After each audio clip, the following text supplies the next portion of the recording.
मुंबई के शांत उपनगर में कबीर ऋषि, एक सफल वास्तुकार, अपनी पत्नी ज्योति और 2 बच्चों जाह्नवी और ध्रुव के साथ एक आदर्श जीवन जी रहे होते हैं। लेकिन उनका शांतिपूर्ण जीवन उस समय बिखर जाता है जब जाह्नवी अजीब व्यवहार दिखाने लगती है। उसकी हालत को लेकर चिंतित कबीर और ज्योति विशेषज्ञों की मदद लेते हैं, लेकिन किसी को भी उसके अजीब बदलाव का कारण समझ नहीं आता।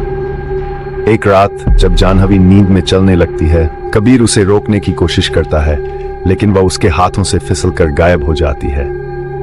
अगले दिन कबीर को पता चलता है कि जाह्नवी एक अजीब आदमी वनराज के साथ देखी गई थी।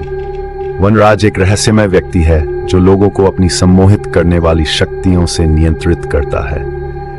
कबीर को जाह्नवी को बचाने का दृढ़ संकल्प होता है। वह वनराज का पीछा करते हुए उसके गुप्त स्थान पर पहुंचता है, जहां उसे पता चलता है कि वनराज ने ही व्हाइट लड़कियों को सम्मोहित करके कैद कर रखा है। जाह्नवी उनकी अंतिम शिकार होती है, जिसे वह आग में बलि देने की योजना बनाता है ताकि वह मनुष्यों की स्वतंत्र इच्छा को समाप्त करके उन्हें नियंत्रित कर सके। कबीर अपनी होशियारी और साहस से वनराज का सामना करता है। एक कठिन संघर्ष के बाद कबीर अंततः वनराज की जीभ काट देता है, जिससे वह अपनी सम्मोहित की गई लड़कियों को आदेश देने में असमर्थ हो जाता है। कबीर एक रिकॉर्डिंग का उपयोग करता है जिसमें वनराज की आवाज को संपादित करके लड़कियों को स्वतंत्र होने का आदेश दिया गया है। लड़कियां इस रिकॉर्डिंग को सुनकर उसकी सम्मोहन से मुक्त हो जाती हैं।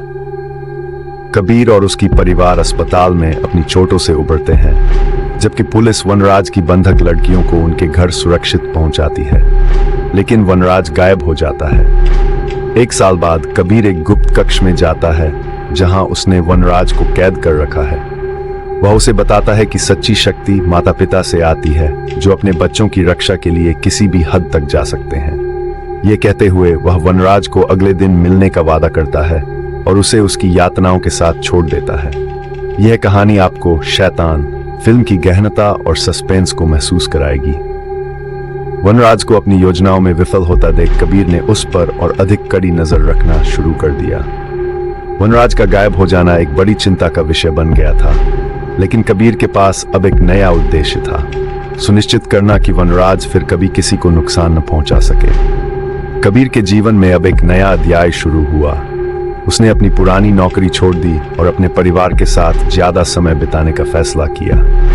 इस बीच जाह्नवी और ध्रुव ने भी अपनी सामान्य जिंदगी की ओर लौटने की कोशिश की। एक दिन जब कबीर अपने पुराने दोस्तों के साथ एक कैफे में बैठा था, उसे एक अजीब सा एहसास हुआ। वह देखता है कि कैफे में एक अजनबी बैठा हुआ है जो उसे घूर रहा है। कबीर ने उस अजनबी की आंखों में कुछ परिचित सा देखा और तभी उसे समझ में आया कि यह वही वनराज है। कबीर ने तुरंत पुलिस को बुलाया, लेकिन जब तक वे पहुंचे वनराज वहां से गायब हो चुका था। यह घटना कबीर को झकझोर कर रख देती है। उसे समझ में आ जाता है कि वनराज अब भी आजाद है और वह वापस आ सकता है। कबीर ने एक विशेष टीम बनाई जो वनराज के ठिकानों का पता लगाने के लिए विभिन्न तकनीकों का उपयोग करने लगी। इस टीम में सम्मोहन विशेषज्ञ, मनोचिकित्सक और सुरक्षा विशेषज्ञ शामिल थे। वे वनराज के बारे में और अधिक जानकारी जुटाने लगे और जल्द ही उन्हें पता चला कि वनराज ने कई और लोगों को भी सम्मोहित करके कैद कर रखा है। एक रात कबीर को एक गुप्त संदेश मिलता है, जिसमें उसे बताया जाता है कि वनराज एक पुराने मंदिर के खंडहर में छिपा हुआ है। कबीर ने अपनी टीम के साथ मिलकर एक योजना बनाई और उस स्थान पर धावा बोलने का निर्णय लिया। जब कबीर और उसकी टीम मंदिर के खंडहर में पहुंचे तो उन्हें वहां पर अजीब और डरावने माहौल का सामना करना पड़ा। वनराज ने वहां पर कई जाल बिछा रखे थे, जिनसे बचते हुए कबीर और उसकी टीम ने आगे बढ़ने का फैसला किया। खंडहर के अंदर पहुंचकर कबीर और उसकी टीम ने देखा कि वनराज ने वहां पर एक बड़ी बलि की वेदी तैयार कर रखी थी, जहां वह अपनी शक्तियों को और अधिक बढ़ाने के लिए एक और अनुष्ठान करने की तैयारी कर रहा था। कबीर और उसकी टीम ने एकजुट होकर वनराज का सामना किया। एक भीषण लड़ाई के बाद कबीर ने अंततः वनराज को मात दे दी और उसे पकड़ लिया। वनराज को उसकी सम्मोहन शक्तियों से मुक्त कर दिया गया और उसे पुलिस के हवाले कर दिया गया। कबीर ने अपने परिवार के साथ एक नई शुरुआत की, ये जानते हुए कि उसने एक बहुत बड़े खतरे को खत्म कर दिया है।